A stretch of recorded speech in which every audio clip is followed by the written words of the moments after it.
what is your average commission check right now? $14,000. $14,000. I want to write that down.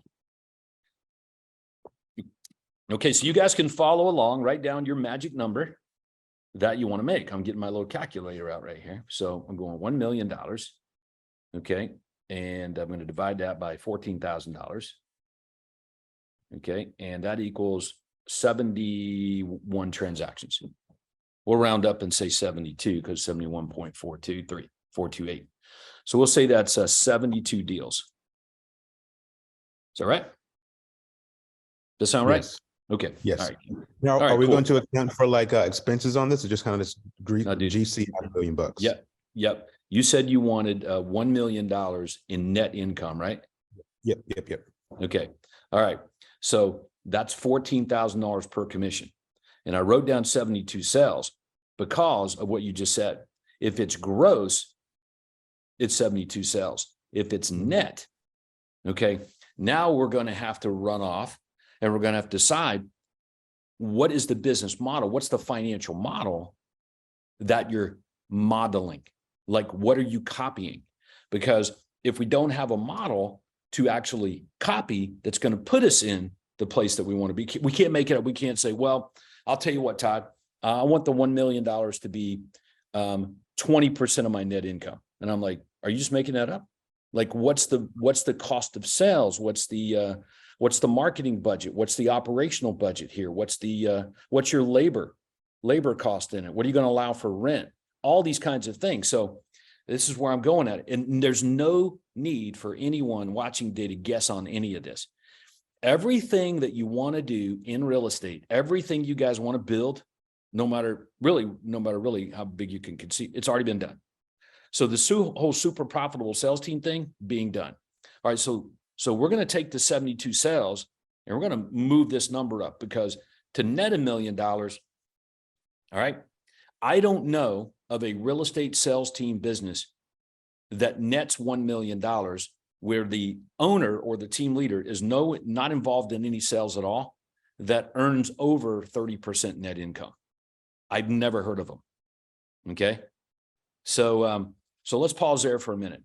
A lot of people like to argue with me, which is funny because they've never done it, but they want to debate it from their present circumstance.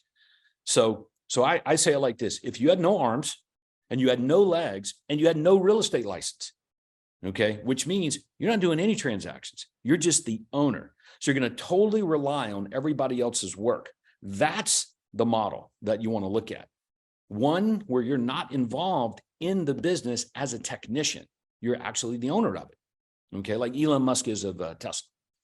So, and I think everyone would agree, yeah, that would be the ideal customers. I want to keep my arms and legs, maybe my real estate license, but there is something to say for that. And Tim, I wonder how many homes you could actually sell if you didn't have a real estate license, like you were forced into business building.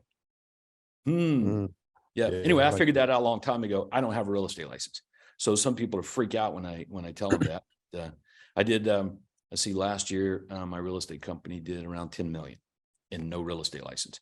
So anyway, we'll save that one for a different time. But again, it's all about business building, not selling real estate. Selling real estate is just part of the process to get the business built. All right. So $1 million net, and we're going to use our profit model. Okay. Our profit model is right at, for every $1 million in net, you're making around 3 million. It's essentially a net 30%. All right. So to pull this into context, if it's okay, I'm actually going to pull that up. All right. So the proper starting point for every single platinum member, somebody goes from coaching to platinum, should be the money. The starting point should be what you make per transaction, how are you going to give yourself a pay raise, how much do you need to make per transaction, and what's your profit model once you start to build your team. But unfortunately, a lot of people don't start there with their coach. They're obsessed with, more leads that they don't like and stuff like that. But I'm telling you, if I was coaching people one-on-one, if I was working with you, Tim, you're going to come to me, you're going to be like, oh, I want to make $1 million and, I want to do this and I want to do that. And I'm like, awesome. Let's go look at the financial model so we can move down this road. And, but we already know there's lead generation problems, message to market match issues. We're spending money on stuff that's not working the way that we want to. We're getting business from places that, we're really not even putting any energy and effort into. We're getting closings from there. Who's our ideal customer? You would think it's everyone. The way that we're doing lead generation, there's all kinds of dysfunction, in the marketing arena. I would fully expect that because the business is not built yet to be what we most want. So, but I would start always with the money.